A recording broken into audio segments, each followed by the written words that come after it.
మన ఇంటికి ఒకటి సాయిబాబా బండి ఒకటి వస్తుంది. సాయిబాబా విగ్రహం పెట్టుకొని సాయిబాబా పాటలు పెట్టుకొని కొంతమంది నార్త్ వాళ్ళు ప్లేట్లు పట్టుకొని అడుక్కుంటూ వస్తారనమాట. వాళ్ళు డైరెక్ట్ గా మన ఇంటికి వచ్చారనుకోండి ముష్టి అడుక్కుంటూ, ఎవడో డబ్బులు వేయడు. అందుకని వాళ్ళు ఏం చేస్తారంటే సాయిబాబా అడ్డు పెట్టుకొని ఆ సాయిబాబా విగ్రహం కోసం ఒక బండి తయారు చేసి దాని మీద వాళ్ళు ఇన్వెస్ట్మెంట్ చేసి ఆ బండిని తోసుకుంటూ వస్తే వచ్చిన వాళ్ళందరూ అమ్మో సాయిబాబా ఇంటికి వచ్చాడని డబ్బులు వేస్తారు. సో ఇదే కాన్సెప్ట్ ఈ మధ్య అన్ని సినిమాల్లో ఎక్కువ అయిపోయింది అనమాట. మన తెలుగు సినిమాలు కాదు, హిందీ సినిమాలు కాదు, బాలీవుడ్ గానీ టాలీవుడ్ గానీ అన్నిటిలోనూ ఇదే కాన్సెప్ట్ ఇప్పుడు ట్రెండింగ్ అయిపోయింది. సో ఏదో ఒక సినిమా హిట్ అయింది, ఓకే, మన దేవుడి గురించి చూపించడం, మన సనాతన ధర్మం గురించి చూపించడం వల్ల కొన్ని సినిమాలు హిట్ అయ్యేసరికి అదే కాన్సెప్ట్. సో అది ఓకే, దేవుడి సినిమా తీసి లాస్ట్ లో క్లైమాక్స్ లో ఏదో దేవుడి ఎపిసోడ్ పెట్టి ఒక హై ఇచ్చాడరా అంటే ఓకే, కానీ ఇది మరీ దారుణం కదా. ఒక దెయ్యం సినిమా తీసి ఆ దెయ్యానికి ధనపిశాచ్ అని పేరు పెట్టి దానికి మళ్ళా ఒక 7 చేతులు ఏదో ఒక అమ్మవారి రూపంలాగా ఒక 7 చేతులు పెట్టి దానికి బలి అని చెప్పి అది దేవత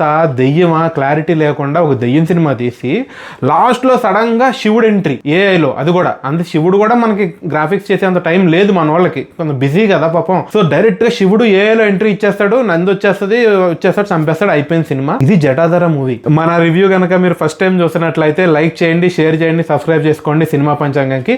జటాధర మూవీ ఎలా ఉంది అంటే నాకైతే నిజంగా చెప్తున్నా, థియేటర్ లో కూర్చున్నంత సేపు ఒక్కటే చూసుకుంటా ఉన్న టైం నేను ఎప్పుడు ఎప్పుడు వెళ్ళిపోదాం ఇంటికి. ఇది ఎలా ఉందంటే హౌస్ అరెస్ట్ చేసి లోపల కూర్చుని ఒక మనిషిని టార్చర్ పెట్టినట్టు ఉంటుంది. సో మనమే వెళ్ళి ఆ ఎవరైతే లోపల పిశాచ్ ధన పిశాచ్ ఉంటుందో దానికి మనమే వెళ్ళి బలి ఇచ్చేసుకున్న ఫీలింగ్ వచ్చింది. సో సెకండ్ హాఫ్ లో ఒక సీన్ ఉంటది అనమాట, ధన పిశాచ్ ఉంటది, అక్కడ నిధికి కాపలా ఉంటది, ఆ నిధి మనకి ఇవ్వాలి అంటే దానికి కొన్ని బలి అరుగుతుంది, ఆ బలి మనం ఇస్తే అది మనకి డబ్బులు ఇచ్చేస్తుంది. ఫస్ట్ ఒక మేకని ఇస్తారు, బలి సరిపోలేదు నాకు ఇంకా కావాలంటది. ఓ దున్నపోతుని తీసుకొస్తారు, నాకు బలి సరిపోలేదు ఇంకా కావాలంటది. నెక్స్ట్ ఇంకోటి అడుగుతుంది. సో ఇవన్నీ కాదు, నాకైతే లిటరల్లీ సినిమా చూసినంత సేపు ఆడియన్స్ ని బలి ఇచ్చేసారు డైరెక్టర్ అంటే ఫీలింగ్ వచ్చింది నాకు. అంత దారుణం అంటే దారుణంగా తీశారు. ఇంకా సోనాక్షి సిన్హా ఉంది, ఇదేదో బాలీవుడ్ మూవీ అనుకున్నా, కాదు తెలుగు సినిమానే. సోనాక్షి సిన్హాని తీసుకొచ్చి పెట్టారు. ఆవిడనైతే లిటరల్లీ చెప్తున్నాను, ఒక 5 సీన్లో 10 సీన్లో తీసుకొచ్చి ఒక రూమ్ లో పెట్టి గ్రీన్ స్క్రీన్ మీద పెట్టి యా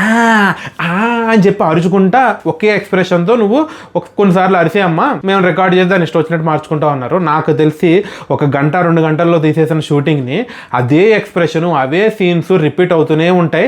దానికి మళ్ళీ వెనక ఫైర్ ఎఫెక్ట్ పెట్టేసి ఒక దెయ్యాన్ని కింద చూపించినట్టు, దెయ్యాన్ని కింద చూపిద్దాం అనుకుంటున్నారో దేవత కింద చూపిద్దాం అనుకుంటున్నారో కూడా నాకు అర్థం కాలేదు. దారుణం అంటే దారుణంగా తీశారు. ఇక సుధీర్ బాబు అంటే నాకెందుకో సుధీర్ బాబు ఆ మజిల్స్ ఆ హెయిర్ స్టైల్ అవన్నీ చూస్తుంటే హీరో కన్నా విలన్ క్యారెక్టర్ బాగా సెట్ అవుతాడు అనిపించింది.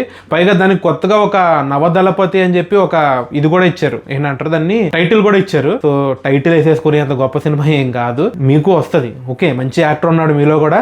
బట్ అది ఇంకా మంచి సినిమాలు సెలెక్ట్ చేసుకోవడం, మంచి స్క్రిప్ట్ సెలెక్ట్ చేసుకోవడం వల్ల జనాలు మీకు ఇవ్వాలి తప్ప ఏదో పెట్టేసుకొని నవదళపతి అని చెప్పి అదే రొట్ట యాక్టింగ్ చేసుకుంటూ వెళ్ళిపోతే చూసేటోళ్ళు ఎవరు లేరు. మంచి కాన్సెప్ట్ తీసుకున్నారు, తీసుకోవడం అయితే.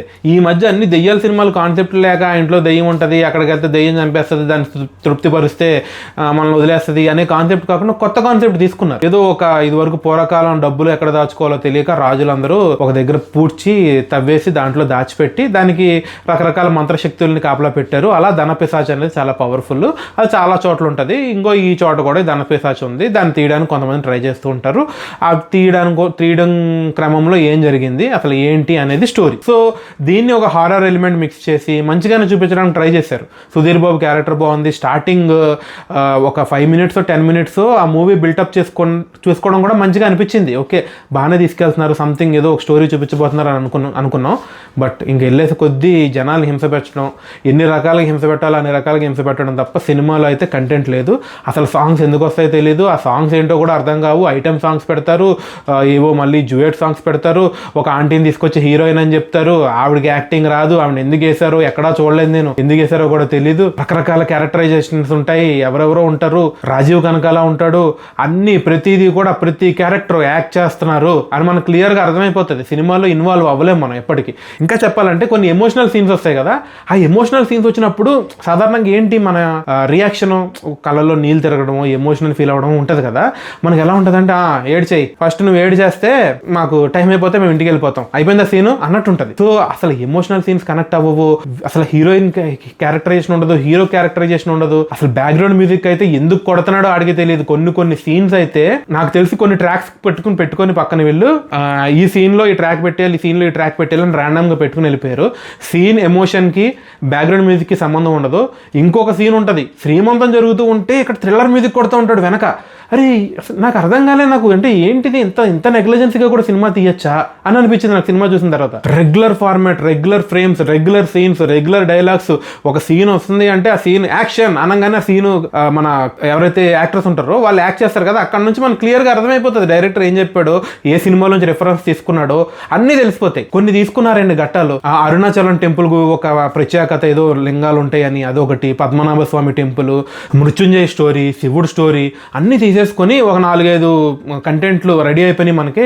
దాని గురించి డీప్గా తెలుసుకోవాల్సిన అవసరం కూడా లేదు, ఇది తీసేసి పెట్టేద్దాం సినిమాలో, సినిమాకి సంబంధం లేకపోయినా కూడా సీన్లు పెట్టేద్దాం అన్నట్టు పెట్టుకుంటూ వెళ్ళిపోయారు. ఇంకా క్లైమాక్స్లో శివుడు అంటాడు, శివుడు తాండవం అంటాడు, శివుడు వచ్చి దెయ్యాన్ని చంపేశాడు అంటాడు. అసలు లిటరల్లీ చెప్తున్నా కదా, సినిమా టార్చర్ అంటే టార్చర్ అనిపించింది నాకు. అసలు అంటే నాకు ట్రైలర్ చూసినప్పుడు అర్థమైపోయింది, బట్ తప్పదు కదా, అసలు ఏంటో చూద్దాం, ఎందుకు పోయిందో చూద్దాం అని వెళ్ళాను. బట్ చాలా నేర్చుకున్నాను, సినిమా ఎలా తీయకూడదో నేర్చుకున్నాను ఈ సినిమా చూసిన తర్వాత. పైగా దీనికి సెకండ్ పార్ట్, సినిమా అంతా అయిపోయిన తర్వాత మళ్ళీ ఒక హింట్, అంటే ఇదేదో తోపు సినిమా తీసామన్న ఫీలింగ్ లో సెకండ్ పార్ట్ ఉంది, సెకండ్ పార్ట్ ఇంకో ఇది అని చెప్పి మళ్ళా ఇంక దీని గురించి నాకు రివ్యూ చెప్పాలన్నా కూడా నాకు అసలు ఓపిక రావట్లేదు స్వామి. సో ఇదండి మన Jatadhara movie review. So late గా చెప్పాను, అయినో నేను సినిమా అప్పుడే చూశాను, బట్ కొన్ని కారణాల వల్ల రివ్యూ చెప్పే టైం దొరకలేదు. సో అందుకని ఇప్పుడు చెప్తున్నాను. మన ఛానల్ మీరు ఫస్ట్ టైం చూసినట్లయితే లైక్ చేయండి, షేర్ చేయండి, సబ్స్క్రైబ్ చేసుకోండి. మీ సబ్స్క్రైబ్ చేసుకుంటేనే మాకు కొంచెం ఎంకరేజ్మెంట్, ఇంకా మూవీస్ చూసి ఇంకా రివ్యూస్ చెప్పాలనిపిస్తుంది. Thank you so much for watching cinema Panchangam. Thank you.